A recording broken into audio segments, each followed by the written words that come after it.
an introduction to the guest. Okay. But I'm just going to ask. I'm the man who needs no introduction. But yeah, that's really what it is. Welcome to the Spirit Talk Podcast, where the mission is to bring people to worship and awe of God, to draw out their gifts, callings, and insight, and to be challenged together in our perspective while learning how to love God and those around us. Cameron, you're my guest. How do we know each other? Yeah, man, that's a good question. We I've known your family for like a really long time, for sure. And yeah, we grew up going to the same church, just a couple blocks away from here, and so oh man, dude, sorry. But yeah, no, attending our church together, man, and admittedly, I probably knew your sisters because they're more my age, and from the youth group days, and just working with your mom in those capacities too. Like, your mom was actually like super influential to me, especially in my early years of ministry. I don't know if you know this, but like, she's one of the reasons I became a minister, became a pastor, was because of your mom. And what I mean by that is, like, when I first sensed that, like, hey, I think this is something that God's calling me into, I was like super apprehensive about it because I have none of that in my family, and honestly, I didn't even really want to do it. I kind of wanted to like avoid that. What I wanted to study was science, and become a zoologist. I was 13 at the time.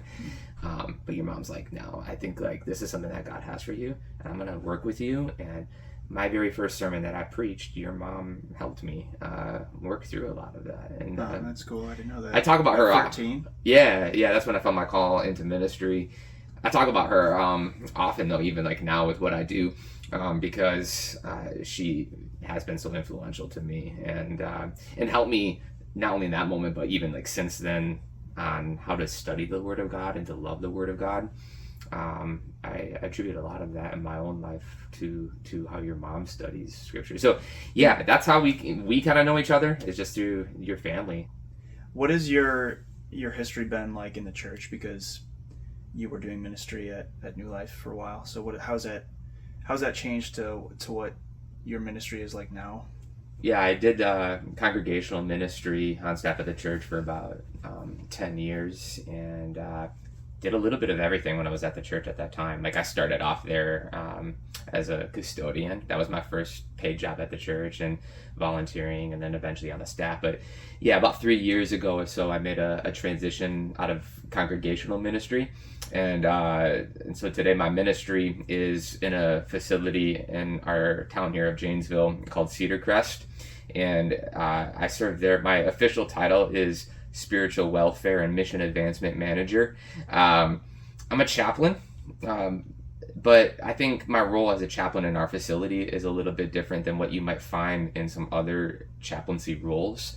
But what we are is a continuum of care facility, and so it's a retirement community. At this point in time, I'd say about 350 residents across our campus, and so it's part of my role there to just to support them and to provide spiritual care. I try to emphasize with our residents who come in with their own faith communities that I'm not there to substitute their pastor, but to supplement. I want to come alongside our existing pastors in the community and their churches. Each individual has their own like upbringing in their faith. Yeah. How do you, with your own specific beliefs, how do you come alongside and like still honor like the pastor over them, or their own understanding of the gospel? Or it's very ecumenical what we're doing, because like you said, everybody. When we gather for a church service, I have Methodists and Presbyterians and Catholics and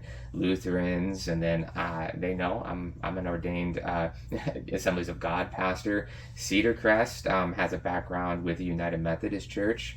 And so it is very ecumenical in that nature. And I think a big part of that was for me coming in, like I was determined I'm not going to come in and just like do it the way that I want to do it, because I'm here to minister to them. And not only do we maybe have different faith backgrounds, we obviously have a very clear generational gap between us too. And I don't want to come in as that young guy that's like, we're going to do things this way. And so there's been some changes for me, like, at New Life, we sing a lot more contemporary worship and music. We sing on the hymn books, at Cedar Crest. And Awesome. yeah, and honestly, man, that's one area that's like really growing for me. Like I love it. Mm-hmm. It's more liturgical than any of my upbringing. Although we have our own liturgies that we may not have viewed as liturgies. I think in the AG, Yeah. But I've come to like really appreciate a lot of those liturgical feels and settings, and so I try to honor it in that way. But at the same time, I'm really true to who I am and what my understanding and my beliefs. But at the same time, I go back to what the Apostle Paul says. He's like, we preach Christ and Him crucified. Like that's it. That's a common denominator, and that's what I love about like we're gathering. We are all these different denominations coming together, and in this moment, none of that matters. You know what I mean? Mm-hmm. Like we're just here to study God's Word together, and we're here to seek Christ together. And then sometimes in our discussions, somebody say, well, this is my understanding of this passage, and it's going to be a little bit different because of different faith backgrounds. But I think that's a gift. It could be a beautiful thing just to try to understand one another in that, in those ways, So yeah, that's kind of how we come alongside. And I would say a couple of those obstacles that have been real challenging for me was on the cognition level. Like when I first came in, like our memory care, that was one where I felt kind of like a chump, because I went in and I did a service how I do a service, and I was like, okay, I have to adapt here so that this is more palatable and understandable. I like to think I've grown a little bit in that, but I was not prepared for that side of ministry, to those dealing with dementia and Alzheimer's. And then it's been wonderful for me too, also working with the Catholic Church. There's some obstacles and barriers that do occur with certain denominations because maybe I'm not Catholic. Some Lutheran residents do, since I'm not Lutheran. And then in those instances, I try to honor and respect that and say, let me call the priest for you, let me call your pastor for you, and just try to be that liaison. If someone is having an issue, and they want to talk to their pastor or whatever about it, because you said like you would refer them to their pastor. Yeah. What if it comes down to more of like a crucial matter, I guess, where I don't know what I'm trying to say. Like, although there is some pastoring that is occurring, that's not my primary role. Is to produce a church and shepherd a flock and to correct and say, well, these are like this. Maybe this isn't the church for you if you don't believe this way, And so I'm trying to come alongside though, and again offer some of that spiritual care. I will admit I haven't encountered a lot of these hurdles, though, that you might anticipate along some of those doctrinal beliefs. And I think some of that, if I had to guess, is when you're at that stage of life, I think some of those things probably aren't as crucial, as pivotal. When you're saying, I'm nearing the end of my life, some of the conversations that you might be having in the church with some other people are not necessarily the conversations I'm having at that point with a resident. And so I haven't found that to be a huge challenge or obstacle for me at this point. But yeah, again, a lot of those instances, I'm trying to bring pastors alongside and just try to be a connection point for them. And, as I mentioned, probably one of the biggest differences I'm going to find is with my Catholic residents, but there I'm facilitating. We have a Catholic parish that comes in, and they actually conduct the services and offer all of those things. And sometimes residents who will ask me questions, I'm like, honestly, I don't know, 'cause I'm not Catholic. And so I'm like, let me just connect you with them, and they can help you with that. Or somebody will call me and they say, we need last rites. And I'm like, okay, I just want to clarify, what do you mean? Like, you want a priest? Because I'm not.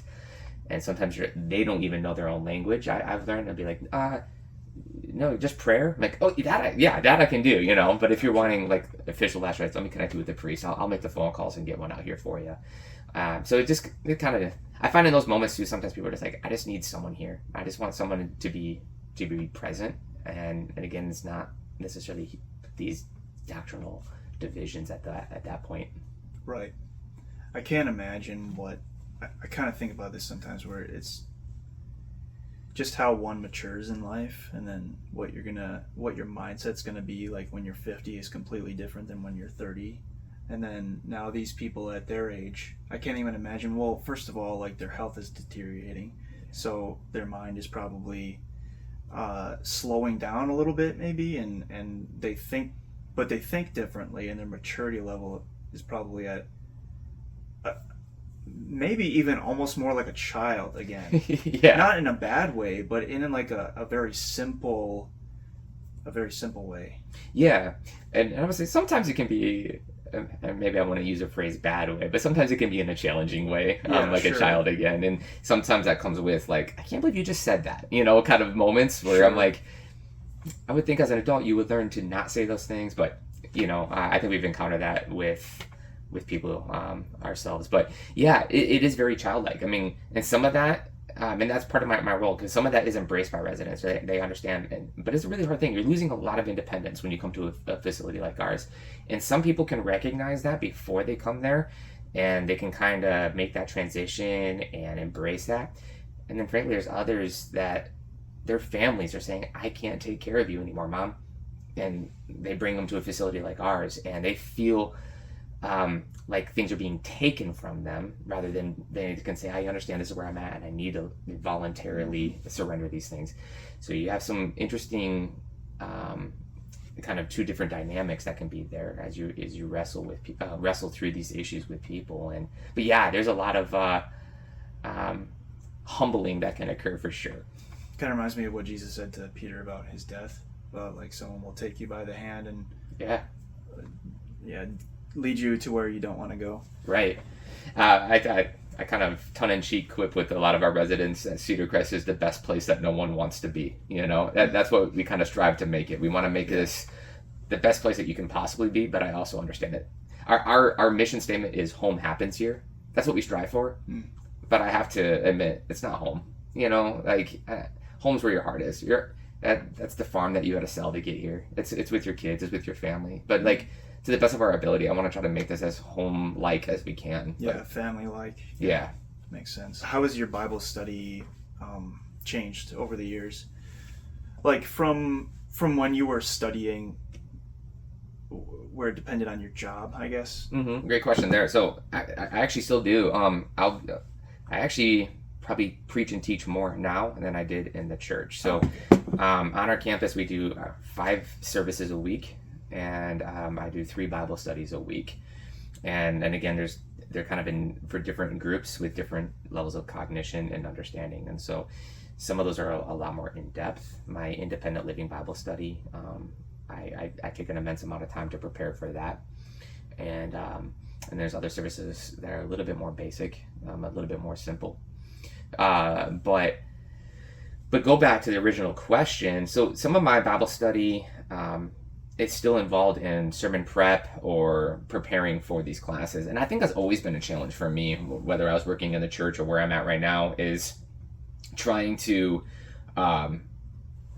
not just read God's word, and preparing for something, but to prepare myself. Yeah. And so I like to think that I'm growing in that part of my faith. But I think that's like a constant struggle, because I even find in the times all right, this is for me, where it's hard just to turn that part of your brain off and wait, that would be really good. And then you start taking notes. You're like, oh, no, that's not what this moment's about. You know what I mean?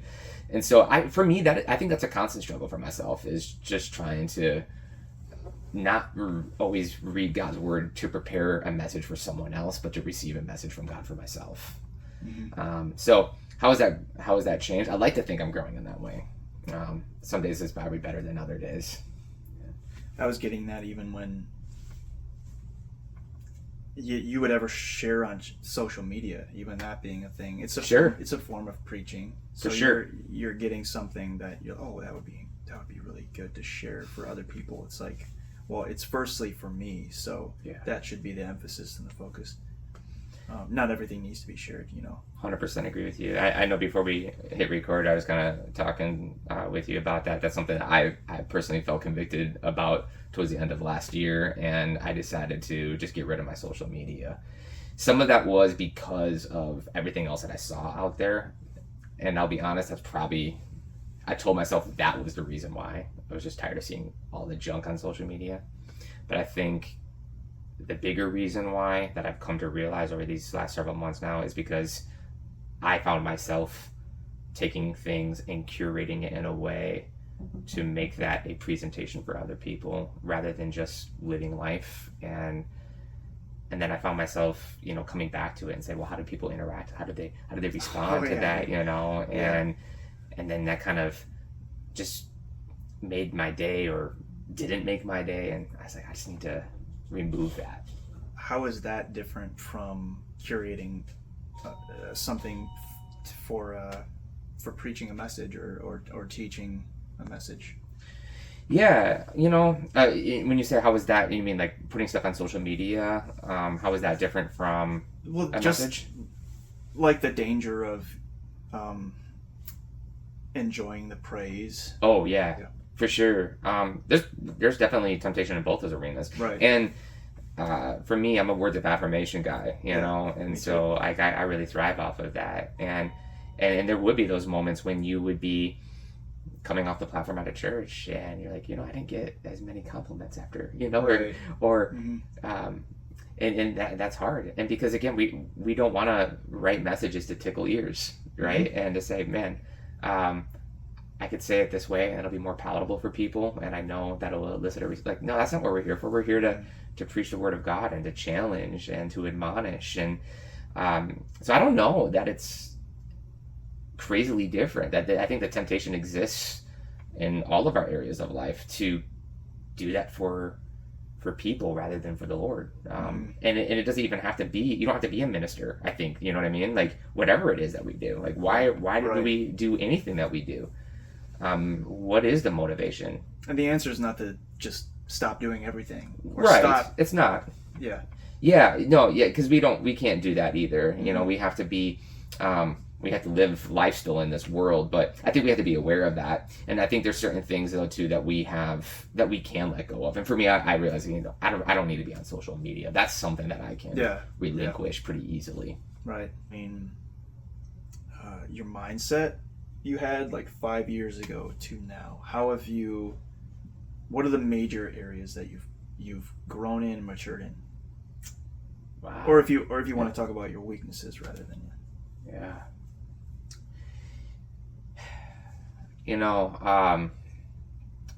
I think I've come to this realization that I had a lot more anxiety than I ever was aware of in my life.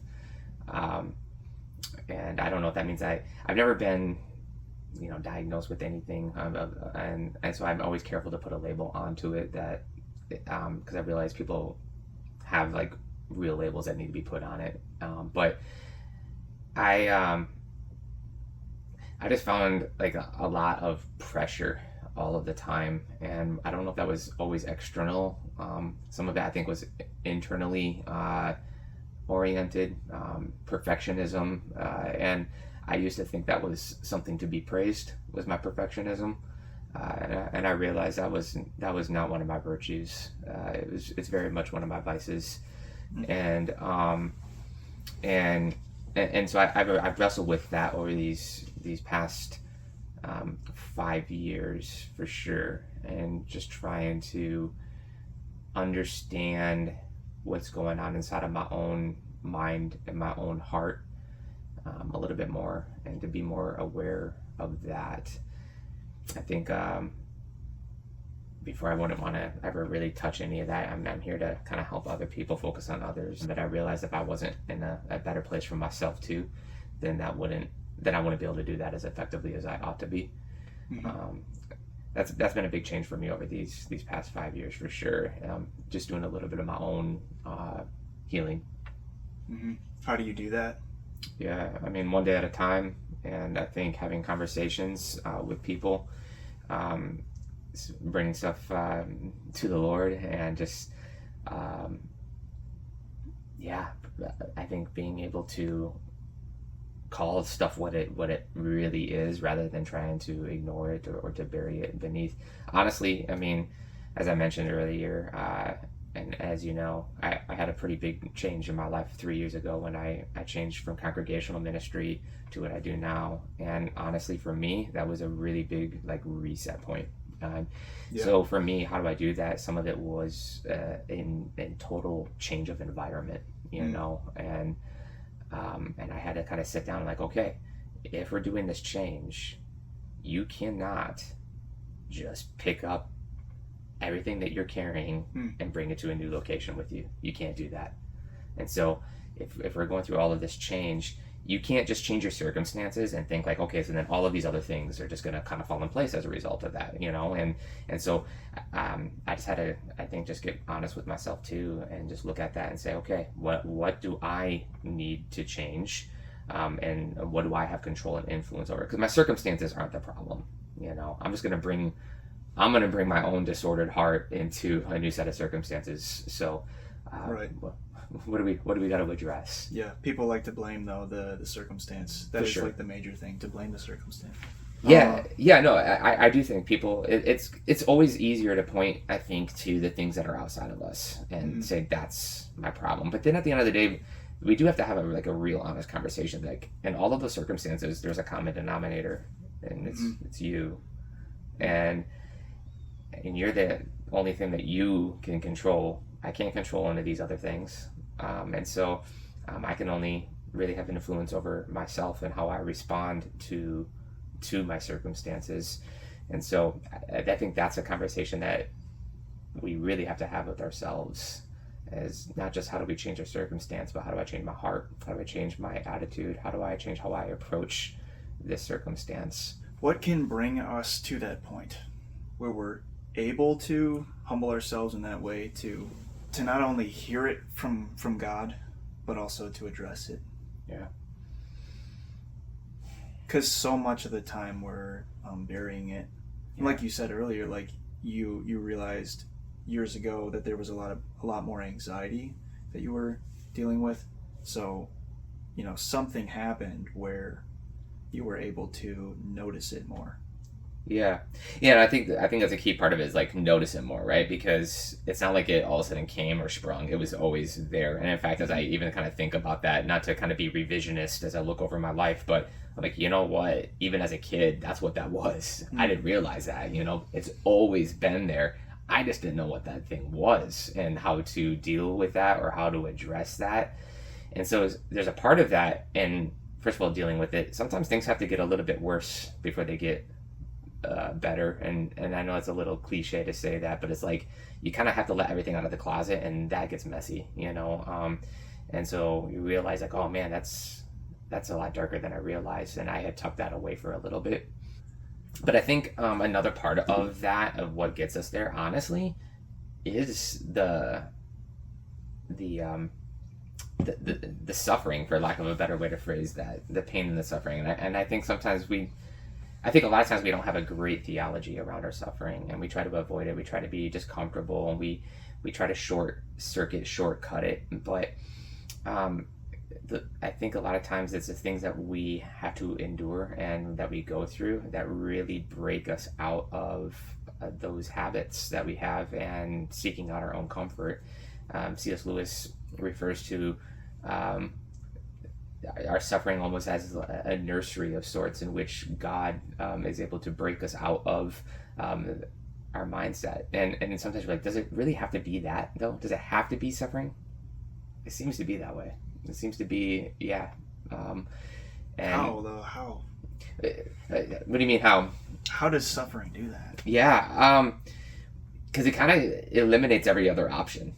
You know, because I think in our pain and our suffering, we find ourselves maybe reaching for certain things. We find that none of that can really satisfy. And so when you're kind of left without all of those other options is when you can really get down to addressing that and really realizing, not just, I think, in our vernacular, but in our actual practice, that I'm not going to be able to do this without God. Like, we say that all the time, and we, as people of faith. But there's something that I think only suffering and whatever that looks like for people. Suffering is a huge comprehensive word, you know. But I think Viktor Frankl kind of likens suffering to for people almost like it's this gaseous state, because like you might say, I haven't suffered anything compared to you, but he says whatever you do suffer occupies the entire person, you know. And so and that's what I mean by suffering. Anyway, I think it really just reduces us down to saying, okay, this isn't just something that I say I believe. This is where the rubber really has to meet the road. One of my favorite things to share with residents, and again, obviously what I do at Cedar Crest, I deal with a lot of suffering, and a lot of pain and death and fear and these things. And so, but I have no green thumb. I'm not much of a gardener. You've seen my landscaping come in. If you've seen a flower out there, it's my wife who has planted that. Otherwise, my flowers would all be dead. However, my understanding is there is a type of flower called a moonflower that only blooms at night. And I love that because there are certain beauties that we can only see in the darkness of the night. And I try to have that mindset now when I go through certain things, is what is God trying to help me to see that I would miss? What beauty is there even in the dark night? I think sometimes we're in the darkness of the night, we're in the midst of that suffering, in the midst of that trial, and our only thought is, how do I get out of this?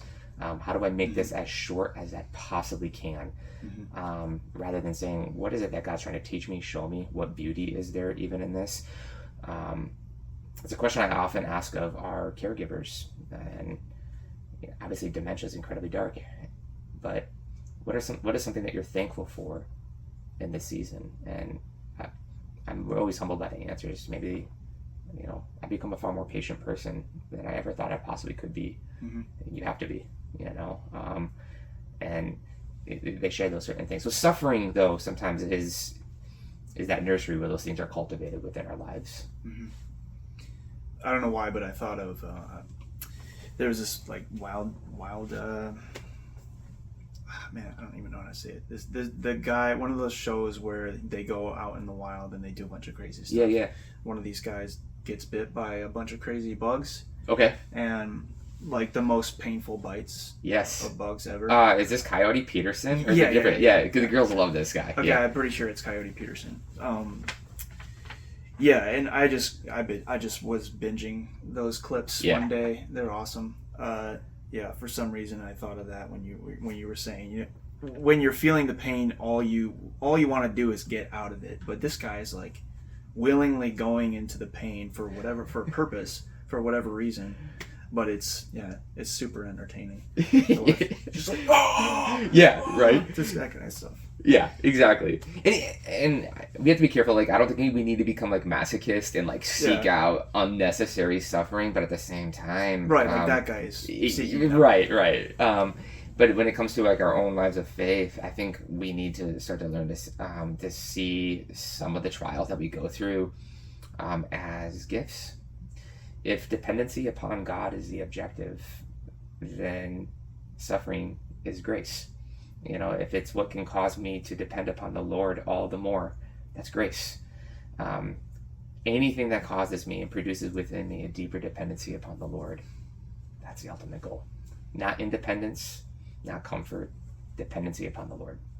A book that was very influential to me is by Tish Harrison Warren, called Prayer in the Night, and actually the moonflower illustration is something that she elaborates within that. I loved that book, read that last year, and I would highly recommend that one. Okay. So I've been seeing you post lots of photos of you with your shirt off on social media. When did you have a change in your fitness and health goals, and why? But you don't have any social media anymore. So.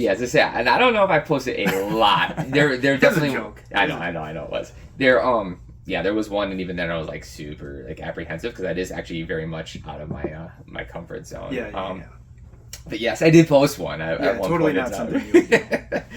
Yeah. Okay. So I mean, I guess the story is when I started at Cedar Crest, because it was a nursing facility. I said, you know what? I'm missing some education that I want, and I feel like would be really helpful. And I went and got my CNA. So I'm a certified nursing assistant because there were certain things that I found that I just couldn't do because I wasn't certified to do that.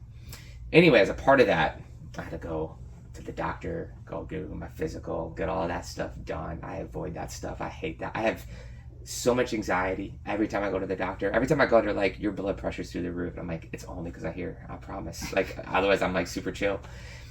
Anyway, he's like, oh, let's just do your blood labs and I'm sure everything's good. Cholesterol was all through the roof, all that stuff, you know? And I was like, all right, I'm in my 30s. I got kids and stuff, and you know, I don't want to roll into my 40s and leave all those things unchecked.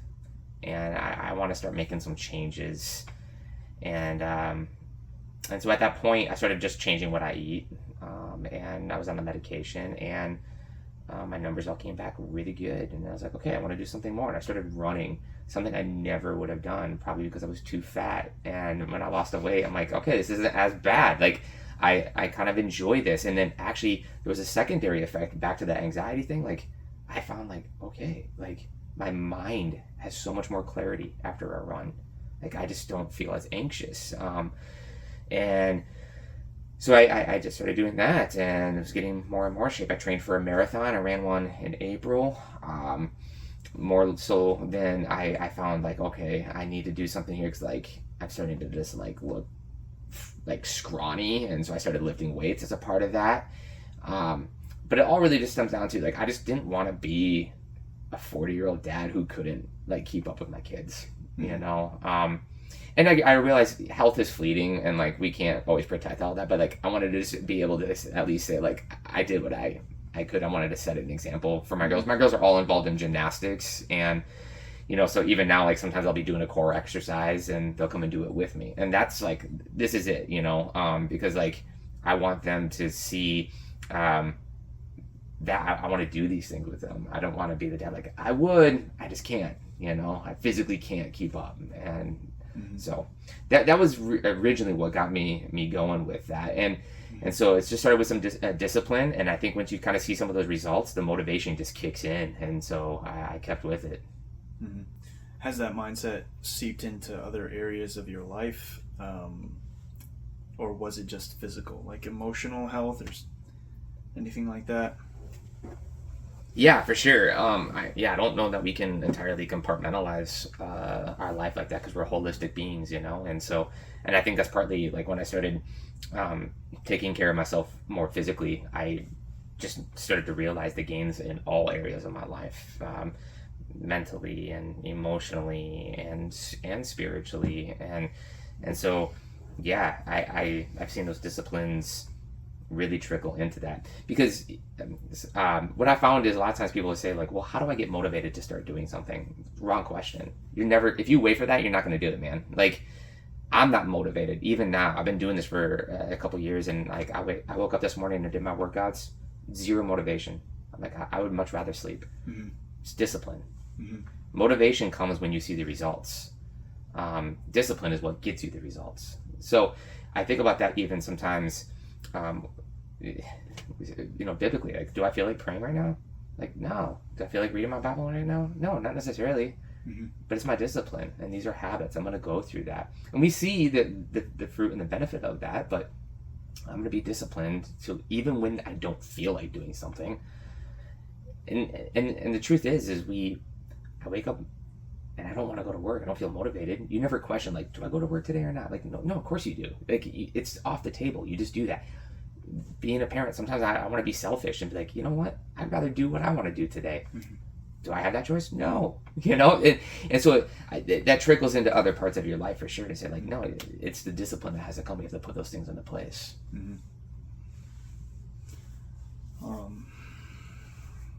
I really want to stop saying It's like one of those things, the more you think of it, the more it happens. I notice it only in my podcasts, and I take out all the ums. It's like 72 ums each podcast. I don't know. Do you edit them out? I think I do. Yeah, because I find that's, because like I said, when I was editing before, I was never really aware of how often I'd said those things, and then you're going through the edits and you're like, oh my gosh, I sound stupid. You're just like, shut up. Yeah. Yeah, plus it's just not like it's not nice to hear. It's not good to hear. It's like it kind of, people have impatience when they're watching stuff. So if someone's constantly saying like or like longer pauses even, Yeah. like I'll watch clips now and there will be like no pauses at all. What types of conversations are crucial to have right now with what's going on in the world? And I'm not saying, I'm not alluding to specific things that are going on in the world, just in general with whatever is going on. What are like the most crucial conversations people should be having? Because we're doing a podcast and it's like putting it out there.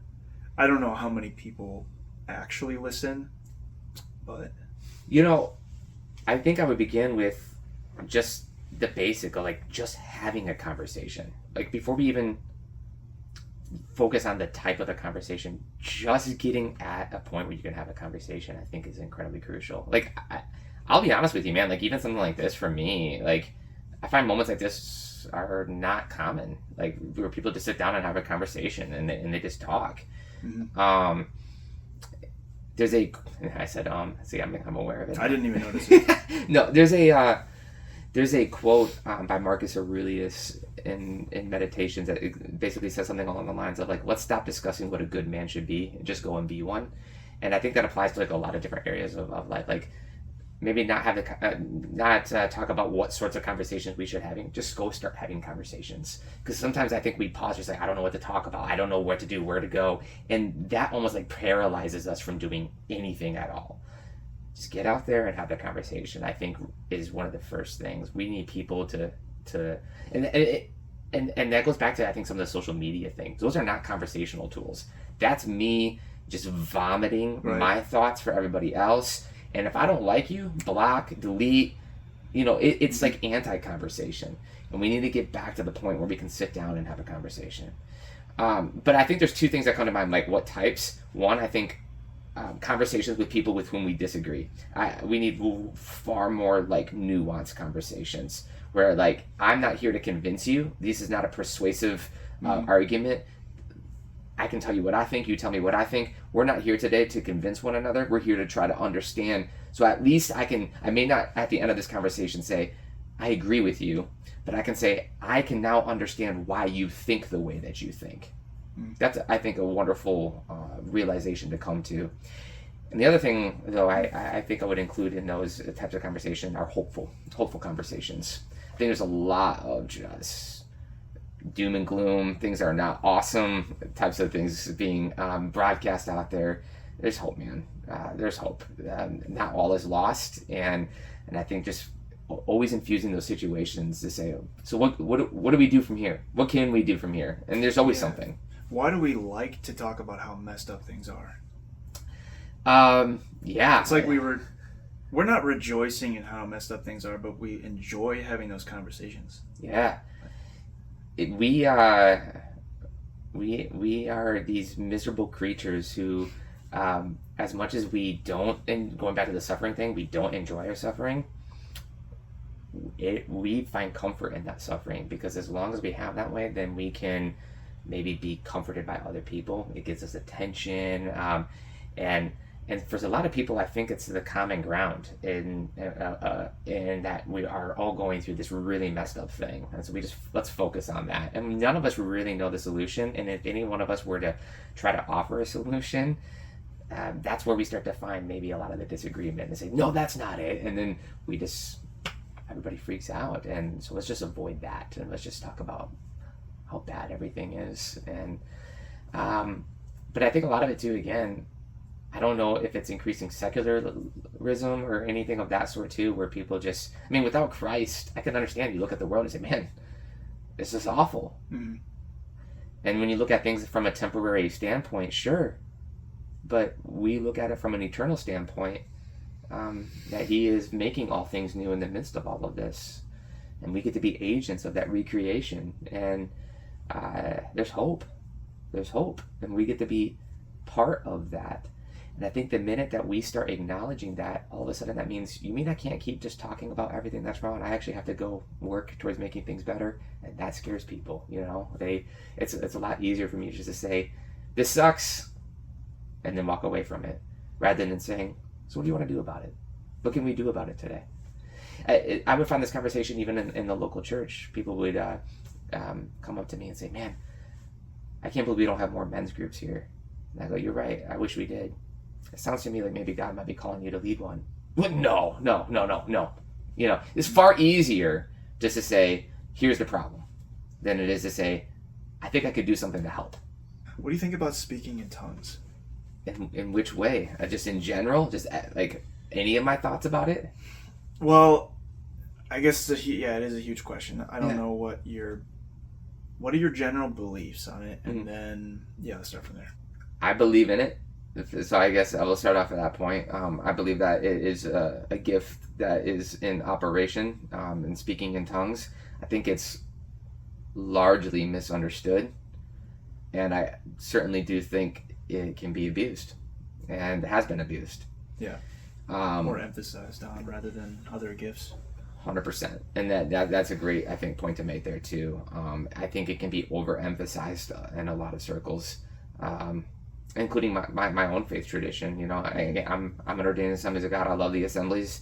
Been a part of it my entire life, but I could see at times that being overemphasized above and beyond certain gifts, and I do remember at times, especially like growing up in kids summer camps and stuff, you need to go and you have the spirit baptism night, and sometimes you can leave almost feeling defeated when you didn't receive this thing. And I don't know if we did the best walking people through those things, because if it's a gift to be received, there shouldn't be any guilt around not like speaking in tongues. And to me, I've always viewed that as any time spent seeking the face of the giver is not wasted time.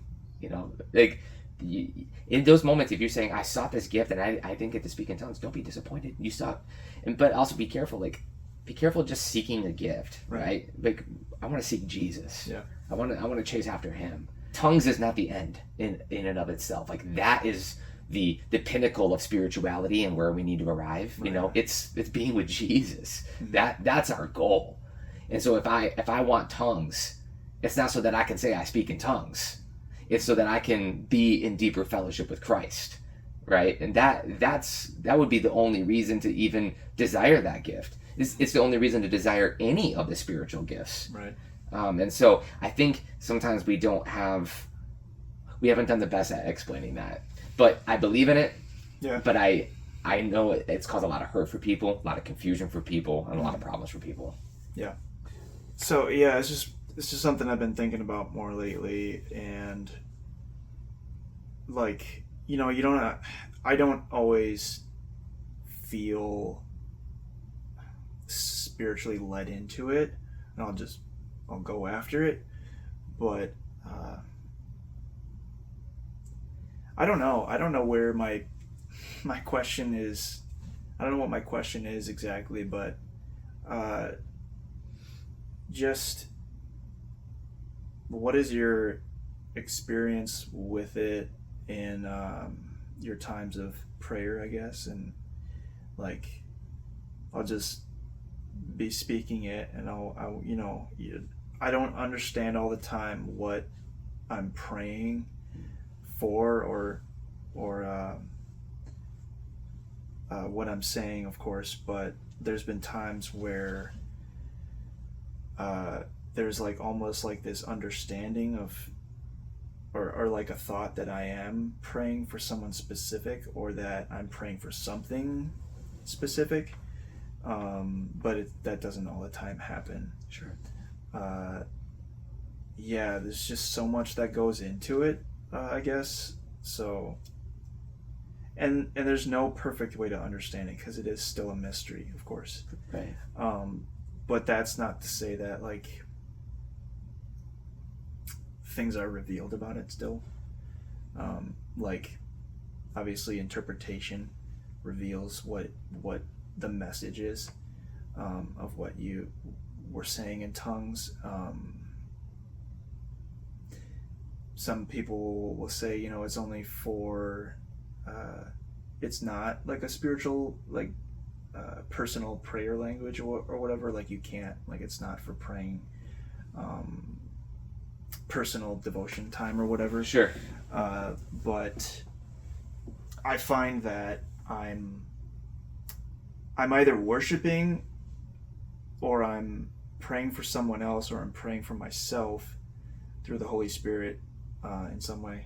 Yeah, and I think I agree with everything that you're kind of saying there, and there's certainly mystery around it. And just because I don't understand something, I want to be careful to then not to dismiss that thing just because I don't fully understand that thing. And I think that's a lot of people's hesitancy around tongues is I don't understand it, and so they avoid it altogether.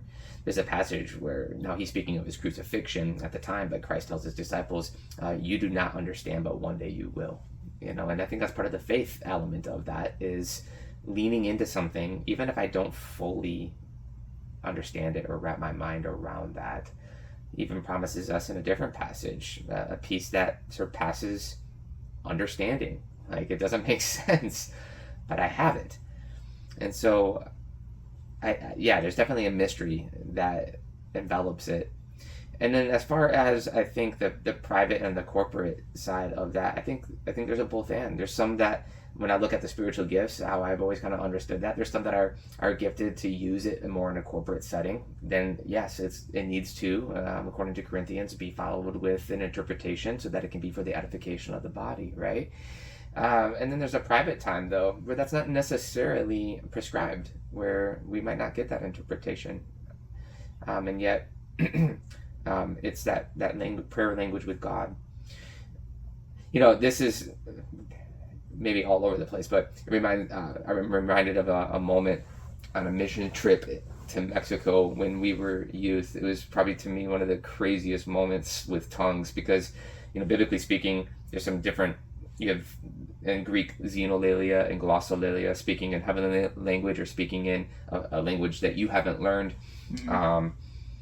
And we were in Mexico, we're praying, and one of the students is praying English. I'm right next to him, can hear him. And this lady comes up and starts speaking to us in Spanish. We're like, no idea, we don't speak Spanish. So we get the interpreter, and the interpreter basically says, she apologizes, she thought you guys spoke Spanish because you were just praying in Spanish. Like, we were not praying in Spanish. All of you? It was this student that was beside me. Okay. Like, we weren't praying in Spanish. They weren't praying in Spanish. And was this Tyler Wolf? Yeah, it was. Are you serious? Yeah. What? I don't know if he remembers this, but why'd you guess it was him? It was a joke, I guess, because yeah. I unless my memory fails me, and I don't know, like, I hope he could corroborate this, but I know for a fact Tyler was there. I'm pretty sure it was him. And but yeah, like, we know it, he wasn't praying in Spanish, but again, that was the Spirit of the Lord, right? And taking that and so that she could understand that. And so to me, that was like one of the craziest moments where I'm like, okay, that is like verifiably real, like something supernatural that I do not understand just happened. That was super cool, and obviously a sign to the unbeliever in that instance, which I think in a corporate setting is true, is what that the gifts are meant to be, is a sign for the unbeliever. In our private time, the Lord is doing things, I think, far beyond our understanding or our comprehension with that. And but again, for me, I think sometimes we get too like hyper fixated on I gotta do this, I gotta pray this much in tongues or enough in tongues and do all of that. Mm-hmm. And again, that's not the goal. The goal is Jesus. The goal is Jesus. Mm-hmm. That's crazy. Not like it matters who, but again, when you know a story, God, yeah, exactly. If God used him to do that, it's definitely shows God's glory. Right. What do you feel like is your God-given mission in life? I think I would probably summarize it with the Bible verse, and that being Colossians 3:23. Whatever you do, work heartily as unto the Lord and not as unto man. And that's super general and super vague, but like to me that just kind of encompasses it, because I don't know what that will like specifically always look like in my life. I've never been good with that. And somebody says, where do you see yourself in 5 years? No clue. If you would ask me that 5 years ago, this would not have been my answer. Does that mean that I'm like out of mission? I don't think so. It's just whatever I'm doing, I just want to make sure I'm doing it for the Lord and not as unto man. Mm-hmm. And I want to work at it with all of my being. And so whether that's in my parenting, being a husband, being a chaplain, being wherever it is that the Lord leads me and doors that he opens, I see that as my mission. And I even vividly recall that being my kind of life verse back in college. So I think that's one that's kind of followed me, not just something at this stage of life, but kind of throughout my entire life. Colossians 3:23. Okay. What have you been reading in Scripture lately? Well, kind of in several different places. So it's kind of funny how things kind of line up that you don't even plan, but we kind of mentioned personal Bible study, and then also have my other just preparing for messages and sermons. And so this is a week that those things happen to coalesce unintentionally. Right. I've been doing a chronological Bible in a year, which I've never, and honestly, I'm not even usually a huge fan of those things, but it's like, I've never done this. Let me try this. And so this week was Habakkuk, and that was the message, even just that I had planned some months ago to preach this week in our chapel services. It was out of Habakkuk chapter 1. And so that's what we were just kind of looking at there, and where Habakkuk asks this age-old question of, why are all these things happening? And it kind of even, it's funny, going back to our conversation earlier about suffering, the Lord's answer is, I think, kind of surprising in chapter 1, where he says, first of all, I'm doing something in your day that even if I told you, you would not believe. And you're like, that sounds pretty good. And then he goes on, he goes, I'm raising up an army, right? And they're mighty, and they're going to come in. And you're like, oh, geez.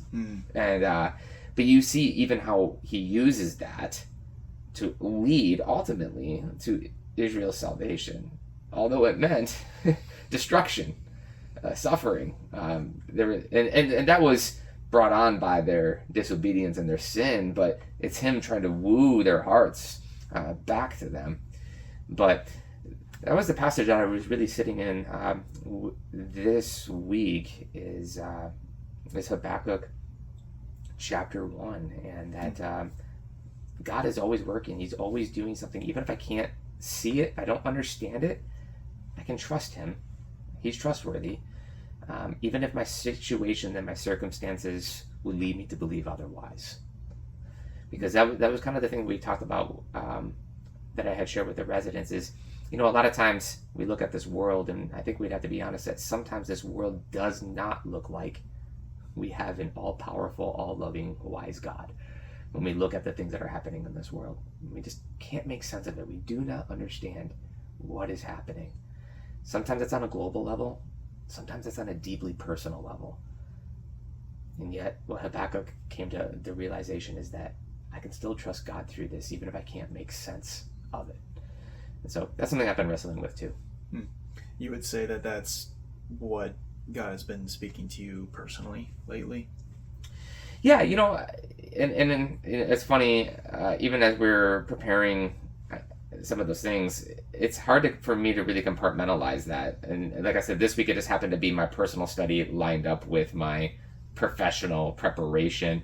But at the same time, I find when I am preparing something, even for a group setting, it is being spoke to me personally, and I think it has to before I even share that message. Even if it may not have been coming out of my personal study, I might have read something else in my own quiet time, my own personal study. If I'm going to share a message, I want it to really minister to my own heart first. I don't want to ever preach the word of God in a way that says, here's something you need to hear. And I want it really to be here's something that we need to hear as the people of God, first and foremost. That includes me. So yeah, I would like to believe that anytime I'm sharing a message, it's something that first has to really permeate and saturate my own heart and minister to me first.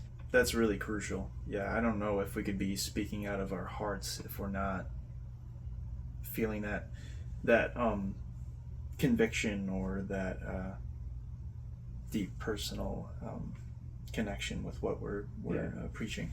Yeah, so I started to have that personal study, and then I have my professional study, but at the same time, what God is speaking to me isn't as compartmentalized as that. He's speaking to me through both of those moments, if that makes sense. Okay. You don't have to answer this, but answer this however you want. What is one of the biggest insecurities that you face, and how is God working with you in that? I think kind of going back to what I mentioned, I've always wrestled with the perfectionism, and I used to think that was one of my virtues, and I realized it's not, and I continue to wrestle with that. So I think, to summarize it, my biggest insecurity is that I'm not doing things right. That it's not even just good enough, but did I do the right thing? And I wrestle with that. I very much always have also suffered from like feeling like an imposter, that imposter syndrome. Like I'm going to be discovered, and like people are like, "You don't know what you're doing, do you?" Oh yeah, and, me too. Yeah, and I'm like, I think most people know I don't know what I'm doing. Yeah. That'd be my answer. Like, no, I don't, not at all. And so I think that's one of my biggest insecurities, is that I'm just gonna like find out like that was the wrong choice, and what do I do? So I think that's a source of a lot of my anxiety, is I play through that because I've been going through all the possible scenarios, and then I have a hard time leaving things behind because I will look back on it and say, okay, what if I did this instead? And it's like, dude, you can't. It's in the past. So how's the Lord working with me? I mean, that's a continual work in progress. Like I said, I've realized this is something I've been going through my entire life, and I think part of that is just me. I'm trying to continually learn in that trusting God. Like, perfection is not the goal in this sense, like that I have to perfect everything. Like, I just need to trust Him. I need to be with Him. He will lead me. It's not dependent upon me. It doesn't rest on my shoulders. In fact, kind of let the cat out of the bag, I haven't always done the right thing. So it's kind of funny that, like, what if I haven't done the right thing? What do you mean, what if? You haven't. You've made wrong choices, clearly. And the Lord has saw you through that. So it's gonna be okay. And so just coming to, I think, just accepting that and being okay with that, trusting Him that He will lead me through all of my deficiencies, because there are many. Yeah, I would relate to that. I also think one of mine is that people think I'm weird or off in some way. Yeah, I can't remember who said this. It's one of the Stoic philosophers, but the story is something like somebody came up and mentioned so and so thinks this about you, and he's like, oh, he must not know me very well, because if he did, he would have, went through these other things as well. So I'm glad that's the only thing he mentioned.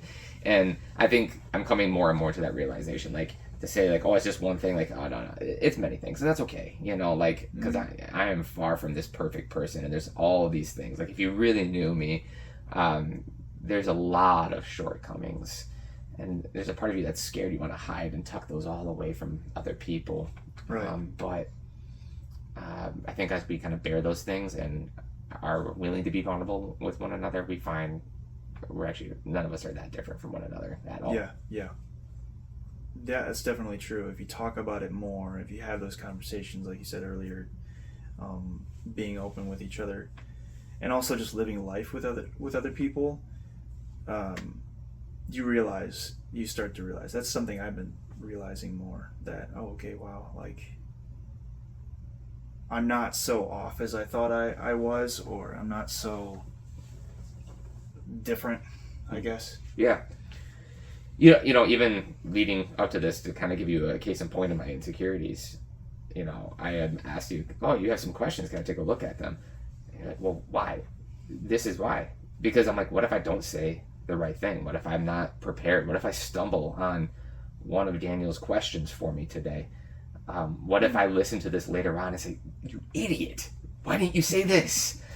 honest, and so that's the inner thing that I'm wrestling through all of the time.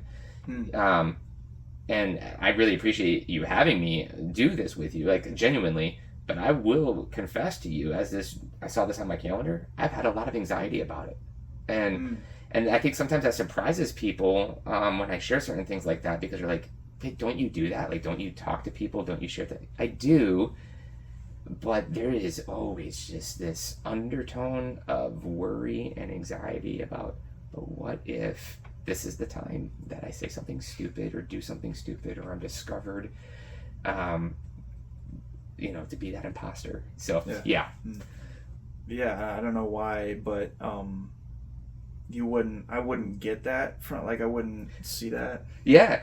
But it's funny. There's other things I've shared. Like, even when I worked at the church, I share certain things. Like, really, I don't see that. And it's just like, I think that just shows how good we can become at, masquerading that and hiding certain things. And that goes back to, like, when you were asking me earlier, like 5 years ago, and it's just like, it's always there, but like, just, hey, maybe I don't have to tuck it away as much as I used to, and just kind of share, like, this is what's internally going on in me. And maybe you weren't aware of that, but this is what I'm internally processing. And I try not to always externally manifest that, but maybe that needs to be shared a little bit more than I've allowed it to be. Yeah. What are your top 3 priorities within a day? Ooh, within a day. Yeah. I mean, I feel like you have to say Jesus, right? He's always the right answer. No. But I mean, I think the 3 things that my typical week, which is always very regimented and it is very scheduled. It's going to be faith, family, and health. I mean, and those are, I know, very probably cliche and general answers, but really I think those are the 3 buckets in which all the things that I try to do really focus in. I start my day off at 4 a.m. and I get up, and that's my quiet time with God. For me, I just like to go out and walk before the sun gets up, and that's when I do a little bit of my Bible reading. I always feel like a weirdo because I'm like doing it on my phone, walking at 4 o'clock in the morning with my hood up, and people are like, what is this guy doing? But I spend my time with the Lord there. But then I do my workout right away, and I try to knock that out. And the reason why I do that even at that time of the day is because I found when I was doing my workouts later on, it was impeding upon my family. And I said, well, that's why I started doing this in the first place. And it's conflicting with that. So I moved it earlier while the girls still sleep so that I can prioritize that. So, I would say my right now for me, it's faith, family, and health. What's one song that has impacted you lately, or that you've been binging on? Yeah, that's a good. So I anticipated this question only because, like I said, in preparation, I was listening. That's a common question. Yeah. Well, yeah, and I was listening to the previous episode, and I swear the previous episode did not influence this answer. I laughed audibly when I heard the answer because Tyler, I think, is the immediate preceding episode to this one, and he mentioned Page of the Lion. Yeah. And earlier this week, because I'm reading a book by Alan Noble called On Getting Out of Bed, and he references a Page of the Lion song from the Control album, so a little bit of the older one. I know Tyler mentioned the new album, but Priests and Paramedics is a song on that. And so he mentioned it in the book, so I stopped right there and I listened to it. I've been just kind of listening to that this whole week. Really dark song, but Priests and Paramedics. Yeah. It's just, we're gonna die, and it's this idea like paramedics come and this guy is dying, and they have to say, you're gonna be okay, even though they know he's about to die. And then he goes to the funeral, and the priest has this breakdown. We're all gonna die, kind of this thing, and it kind of reminds me of the Memento Mori though at the same time, and maybe it just really like spoke to me at this point in time because, again, of what I do, like I am around death pretty often, and so I was like, man, I just resonated with that, like sometimes you're trying to put this all together, and it is not lost on me on a daily basis at work that, like, I'm a young man with his health still, trying to help people navigate, like, I know you're dying, but it's gonna be okay, and you're like, and sometimes I'm like, no man, it can't be that simplistic. I try to remind myself they were one day my age, and the Lord willing, I will one day be theirs. And so that song right now has been really on repeat for me. But to not just have a double feature of Dave Bazan and Pedro the Lion, I'll mention a couple other ones. Not so much songs, a couple albums though, if I can. I'm a big My Epic fan, and they just dropped a new album, Loriella. So I've been listening to that on repeat. Phantom Limb. Yeah, keeps on repeating that. It's so good. It has its highlights. Not as good as Yet. That one to me is still such like masterclass, top notch album for me. Yeah, definitely. But I really enjoyed this CD. And then on the other end of the spectrum, this one came out. Did you get the CD? No, I just on Spotify listening to it. And then on the other end of the spectrum, though, this one came out some time ago. Silent Planet's new album. I do love the song Antimatter on that album a lot. And that band I don't know. I think I've heard of them, but yeah. It's just some good jams. I recently tried to listen to the Under Oath's newer stuff because they I think just released an album. Yeah, but their stuff it's really good. It's just kind of dark. Yeah, and yeah, they definitely have been navigating through some stuff. Yeah, they released a new single, and it was like with someone else, like in collaboration. It wasn't really my vibe. Like it was just this week I saw it pop up like new release, so I listened to it. I'm like, that is an interesting. I don't remember the name of it. But I was like, that was an interesting. I don't even think it was off the new album. Okay. Yeah. What about a book? Yeah. So a book that I'm reading lately. So one I just mentioned, I'm reading Alan Noble's. It's called On Getting Out of Bed. So he is talking about not just mental health, but he refers to it as just mental affliction or mental suffering, and depression and anxiety. It's a short read, but I'm really enjoying that so far. I'm almost done with it. I'll probably finish it this afternoon. A Christian author? Yeah, it's published through University Press, and I'll have to read that. Yeah, and this one it's been some months since I've read it, but I'll go back and again recommend Tish Harrison Warren's book. She has Prayer in the Night, excellent book, but she has another one called The Liturgy of the Ordinary, which I very much enjoyed. And again, it's just about seeking the presence of God and like just the ordinariness of life, and that all these moments can really be holy moments if we're willing for them to be. So I would say those right now are probably the highlights within the past several months. I spent a great deal of time at the beginning of this year just pouring through, revisiting a bunch of marriage books again. And I was teaching a class at our church on marriage, and so a lot of them were rereads for me, but there was a great one on that topic too by a man named Dave Harvey entitled When Sinners Say I Do, and I had not read that one before, and I thought that was an excellent read. It was very much in the same vein as Paul David Tripp's ministry and writing style, and in fact I believe he references him in his book. Yeah, so that was another one that kind of surprised me this year. Yeah. What message in Scripture is most important to you? The most important, not to be a broken record, I'll go back. We preach Christ and Him crucified. I mean, it's the gospel. All of it points us to Jesus. Every single part of Scripture points us to Christ. And so I think that, to me, if I would have to say, is the most important message of the Bible, is Jesus Christ has come to take away the sins of the world, and that all who call upon His name will be saved. The gospel that we have, and I think when we understand that, all of these other parts of it begin to make a lot more sense. Even as we go back to the Old Testament, we see all of these things again as types of Christ, pointing us to Christ, showing us Christ. So that might be the obvious, I guess, answer to that, but I don't know that I could offer you any other one but that. Would there be any other thoughts that you would have? Any closing thoughts?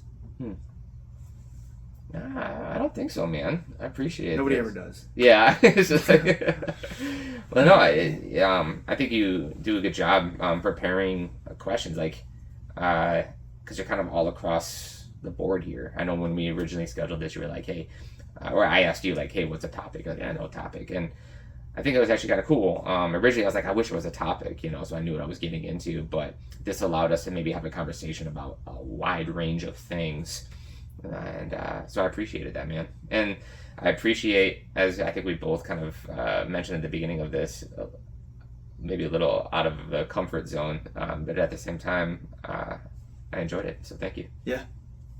Yeah. Thanks a lot for coming on. Yeah. It's awesome.